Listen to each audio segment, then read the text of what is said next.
Alright, so you want to make hyperpop, right? Well, you come to the right place.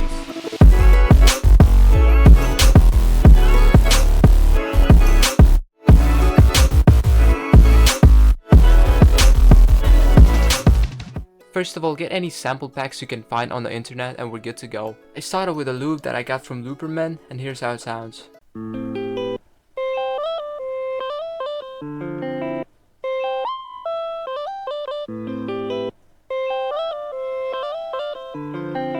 What I usually do is intro, verse, drop, and then I'll experiment with some different patterns and stuff like that.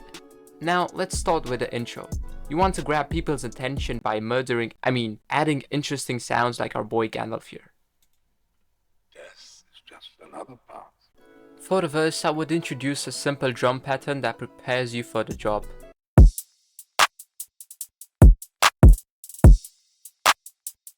You want to experiment with the hi-hats as much as you can. For example, what I did here, I penned them left and right, and they sound pretty good. Stop the cap! The verse is also where I would add background noises and glitchy or reverse chops from the guitar loop. This is what it should sound like.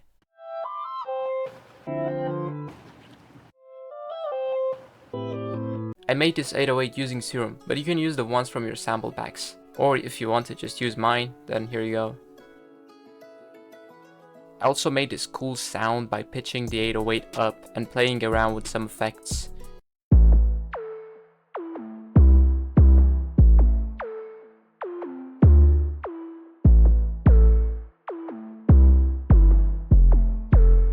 Before we get to the job, we should also add some raises and transitions.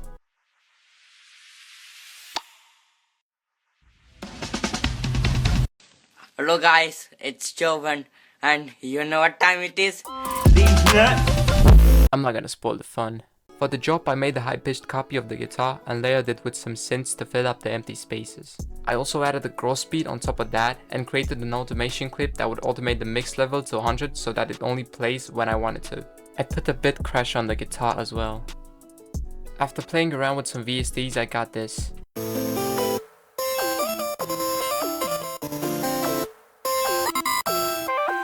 For the drums, I kept it really simple and I brought back the hi-hats after 2 bars.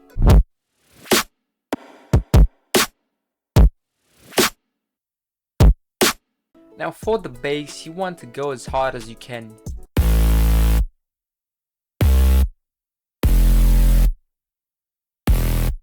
When it comes to basses, you want to have a layer for each frequency range. Here I got my sub, here's my bass, the mids, and for the high ends I got this. For the bass layer, I just added a simple waveform and distorted them. The sub is really simple as well. I just added 2 basic shapes and that's it. For the mids, I used some random digital waveform. You want to select those waveforms that are softer and not too crazy. I also got some similar white noise. I distorted the mids using the X shaper with a custom edit. And for the last layer, I just used some chords with a lot of white noise. I also made them a bit beefier with the compressor. For the mixing part, you already know what's good. On the first layer, I put a Camel Crusher. It's a free VST. I put an overdrive, an EQ, and a fresh air. The rest is pretty raw, especially the sub. Don't put anything on the sub, it's supposed to be raw. I also messed around with the stereo separation for the mids and the highs. In order to glue these together, I had to use an R-Bass, which is not a free VST, but we all know where we can get it from. R-Bass is not necessary, and if you can't get it, you can use something like an ODT and boost the lower ends like this. Also make sure the depth isn't at 100%. The rest just mess around with upward and downward compression. I put a sound godizer, soft clipper, and some EQ.